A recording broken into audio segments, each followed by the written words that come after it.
Olá, muito bom dia. Deus abençoe a todos. Que Deus venha visitar cada um de nós e nos dar o entendimento da sua palavra nesta meditação desta manhã, sexta-feira, dia 29 de agosto. Vamos iniciar orando a Deus. Ó Senhor, nosso Deus e nosso amado Pai, no nome querido do Senhor Jesus te pedimos, vem inspirar. Sopra por meio do Espírito Santo tua vontade e tuas palavras. Em nome de Jesus. Amém. Tenha em mãos a Bíblia, a palavra de Deus, para conferir conosco a tudo que vai ser referido aqui. Estamos neste canal, a palavra, a luz da verdade, com a seriedade de Deus e temor, para trazer ensinos da palavra de Deus, para aprendermos um pouco mais de Deus e dos seus ensinos da sua vontade. Estamos aqui nesta manhã com uma meditação sobre fé, porque há algumas pessoas e até mesmo nós mesmos, quando estamos passando uma dificuldade, é aí onde entra a fé. Porque dizer que amar a Deus e ter fé é bem fácil, mas no momento da prática, no momento da dificuldade, é aí onde entra a prática do amor e da fé. Vamos nos referir nesta manhã sobre a fé. Quando tiver dificuldade, aquilo que está prometido, aí Deus vai perceber. E nós vamos ver em nós mesmos se realmente nós confiamos para agir esta fé que nós acreditamos ou não. Então vamos lá. Agindo o espírito da fé. Esta é a meditação de hoje. Agindo o espírito da fé. Nós baseamos esta meditação no livro de Tiago, capítulo 2, o versículo 18 e o 26. Mas quando você tiver tempo a respeito da prática da fé, que tem como título desse contexto, a fé sem obras é morta. Nós vamos, do versículo 14 até o 26. Nós vamos ler apenas o 18 e o 26. Diz o seguinte: mas alguém dirá, tu tens fé e eu tenho obras. Mostra-me essa tua fé sem as obras, e eu com as obras te mostrarei a minha fé. Ao versículo 26, porque assim como o corpo sem espírito é morto, assim também a fé sem obras é morta. Nós vamos falar algo na prática sobre esses dois versículos que lemos, já para o final da meditação.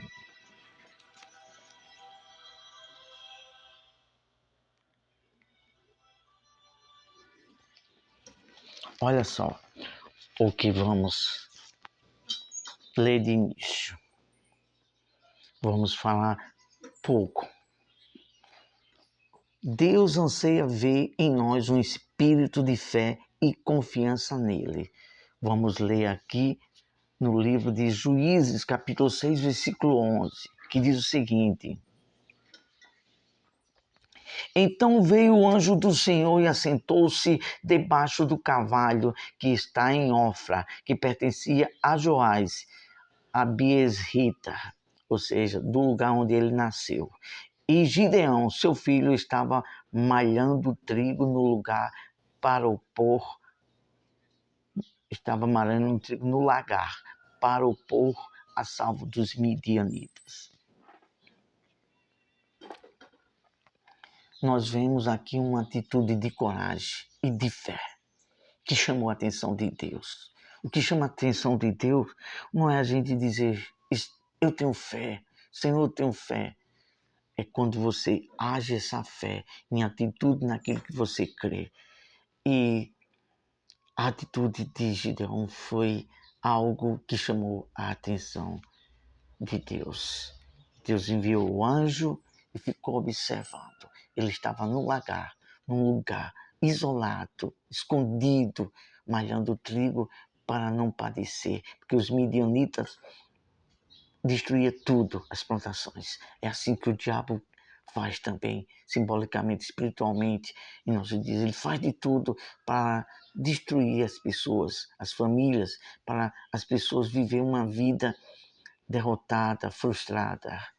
Mas quando você crê nesse Deus e haja fé, aí o sobrenatural de Deus vem, o poder de Deus vem, e Deus viu.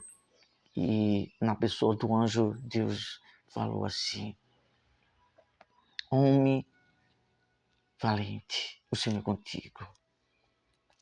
E ele falou o que é feito das tuas maravilhas. Quando a gente reivindica o que está escrito, então vem a existência, aquilo que a gente crê.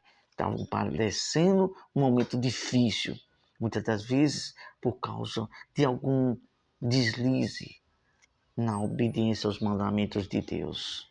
Mas Deus levantou Gideão e Deus quer também usar a nós todos para agir essa fé e ver as maravilhas de Deus. Vamos para, continuando aqui, outra pontuação. As situações que acontecem em nossas vidas que Deus quer ver em nós, o despertar da fé. Vamos ler Marcos, Novo Testamento, capítulo 4, versículo 37. Ora, levantou-se grande temporal de vento e as ondas se arremessavam contra o barco, de modo que o mesmo já estava a encher de água. Isso foi quando Jesus estava no barco em um lugar, no mar, bem profundo, cheio de correntezas e tempestade. Muitas das vezes Deus permite a tempestade para nos provar se nós confiamos e agimos a fé nele ou não. E o que foi que aconteceu? Os discípulos falaram: mestre, não te dá conta que estamos a perecer? E ele se levantou e disse: mar, aquieta, vento, cesse. Aí depois Jesus falou para ele: homens de pouca fé. Então, é isso. Quando a gente sabe do que está escrito, a gente temos que exercitar, começar a reivindicar, exercitar aquela fé no que está prometido e agir para que assim venha acontecer o sobrenatural. Olha só o que vamos concluir e depois vamos falar algo do que falamos a respeito do que está escrito e do que a gente age na prática. Concluindo, quando há em nós a mesma fé no que está prometido na palavra de Deus, então também podemos falar em um ato profético no que cremos, como diz 2 Coríntios capítulo 4, versículo 13, que diz o seguinte: tendo, porém, o mesmo espírito de fé, como está escrito, eu criei, por isso é que falei. Também nós cremos, por isso também falamos. A palavra, quando você fala a palavra, reivindicando para acontecer aquilo que você crê, isso significa no grego, no hebraico, a palavra rema, trazer existência. Falar algo para trazer existência, o que você crê. Aconteceu isso comigo. Agora vamos falar o que eu disse que iria falar no final, na prática. Porque aqui está a teoria de você reivindicar e crer naquilo que está escrito. Agora vamos para a prática. Nós estávamos em um culto a Deus, falamos isso outras vezes, e ali foi pregada uma palavra de fé que entrou no meu espírito, e eu estava desempregado, e eu disse: ó Deus, vou sair da cidade onde eu moro, para mim, em Natal, mas só vem um depósito de vitória com a porta aberta. O emprego vai acontecer, Senhor. Eu falei a palavra rema. Eu agi, determinei o que estava escrito e exercitei. Tomei atitude naquilo que eu criei do que estava escrito. E não deu outra, aconteceu. Então é isso. A fé é isso. Você crê e por isso você fala. E assim acontece. Olha só. Quando você age isso aqui com um coração sincero e não duvida, vai acontecer aquilo que você crê e toma atitude naquilo que você crê. Vamos, aqui concluímos e vamos orar a Deus, agradecendo. Senhor Deus amado e bendito, tua palavra é poder e tudo que a gente fala, crendo no que está escrito e age, toma atitude, o sobrenatural acontece, meu Deus. Nos ajuda a usar essa fé e tomar atitude no que está prometido, crer para o Senhor fazer aquilo que a gente crê, a gente tomar posse, Senhor. Nos ajuda, tem misericórdia de todos nós, no nome de Jesus, amém. Então, creia nesta palavra, no que está escrito. Esta palavra é fiel, ela não falha. Se a gente crer, confiar do jeito que está escrito e tomar atitude, nós alcançaremos a bênção. Acontecerá aquilo que nós cremos e confiamos no que está escrito. Deus abençoe. Ótima sexta-feira. Até a próxima. Deus abençoe o seu lar, o seu dia. Em nome do Senhor Jesus.